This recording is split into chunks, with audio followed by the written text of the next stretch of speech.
Danzig. How are you doing, Glenn?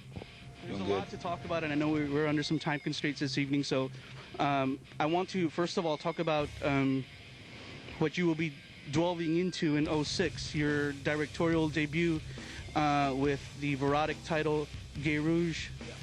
Let's talk a little bit about that. First and foremost, I want to ask, as you go into directing and writing the screenplay, is that always where you imagined yourself, and is that always what you wanted to do and where you wanted to be?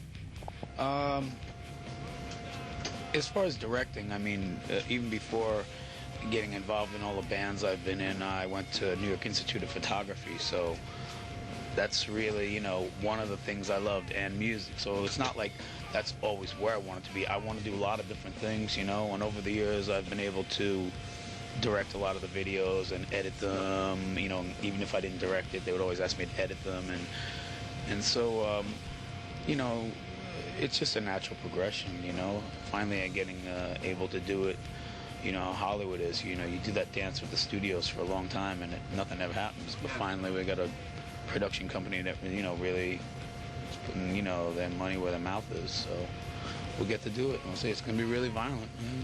I haven't changed it much. I've added a lot of different things. Yeah. There's some scenes in the movie that are not in the comics, of course, and they're pretty violent. Yeah. Wow. Let's talk about that, because there's some people tonight maybe who may not be familiar with the title Gay Rouge and Erotic. What's the premise behind the movie, and if you can share a little bit about the character Gay Rouge? When I wrote the comic, pretty much all the comics of Verotic have always been geared to be made into film, whether it's animation or live action, which Gay Rouge, will have real actors. And, Gay Rouge is turn of the century New Orleans voodoo. It's pretty much what it is. And the movies, I don't think anyone's really done a movie about that time period and about that subject matter, not to my knowledge.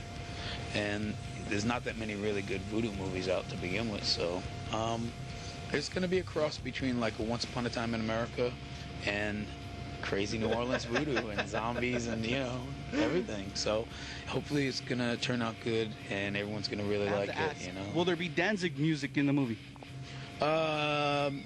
Not like Danzig the band. There'll be like, I've already started doing the soundtrack of voodoo drums and different weird noises and stuff for that part of the soundtrack. And this blues record I may or may not be doing with Jerry Cantrell.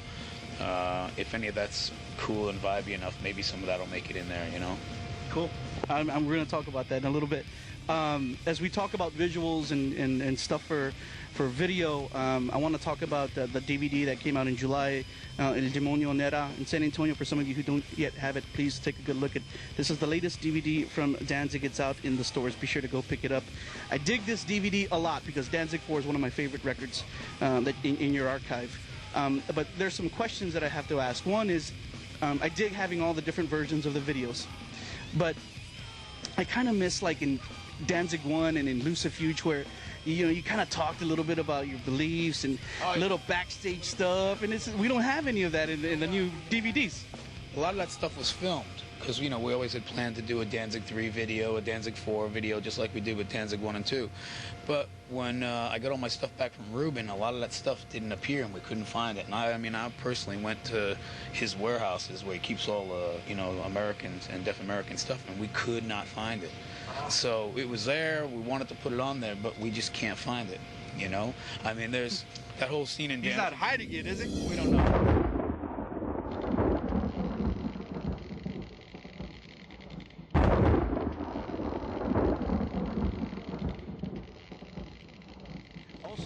I know that you might have referenced it earlier, but there's a lot of live video, and I think people would like to see a performance DVD from Danzig. We're working on that. I've got, so many live shows.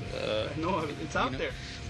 So hopefully we'll put it together. I've been filming a lot of the Blackest of the Black shows with me and Doyle. That's Doyle right over there. Yep. Take a look at Doyle right here. We're about to talk about the man here in a little bit. You're about to wrap up this leg of the Blackest of the Black, or this year's version of the Blackest of the Black tour. Looking back with one more show to go in LA, how do you feel about this go around? Oh, I thought it was great. Yeah, you had some great bands, man. Yeah, we try to pick really good bands. bands that, you know, people want to see, and also bands I think people should see, you know, and keep it dark. You just and keep it referenced cool. Doyle's participation in doing the 30-minute set of Misfits material. How did that happen, and did you go wholeheartedly into that, or did you have to be persuaded to do that? Because, you know, I know that you're always a visionary and looking ahead. I think we just started talking, and it just eventually came about. I mean, I think I asked him, you know, because he left the Misfits, and I asked him if he was going to still perform or not, and he said, yeah, well, you know. I think it just eventually came about in our conversations, and eventually it happened. I mean, he's right there. You can ask him, you know. How do you feel, Doyle, about these string of shows that you've been doing with Glenn after all these years? I mean, how does it feel to be back on the stage with him? Good. I've read where, Glenn, you've said, you know, this is as close that anyone is ever going to see of a Misfits reunion. And let me ask you... That's pretty true. I don't see... Let me ask... Ask me, then you can ask him. I can tell you For me, yeah, that's... So you don't ever anticipate there ever being a reconciliation between you and Jerry? I don't know about that. I know that right now, and at least for the foreseeable future, I can't see it happening. And then you can ask the man right there, too.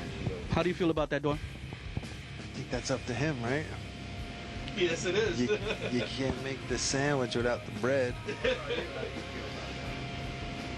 It's up to you. I'll do whatever, but it's up to you. Right now for him, I'm going to be producing his solo record now. He's got his own band called Gorgeous Frankenstein with his wife, who's a pro wrestler, you know. Didn't know that either. Yeah, so we just had Bisley do the cover for him. It's incredible.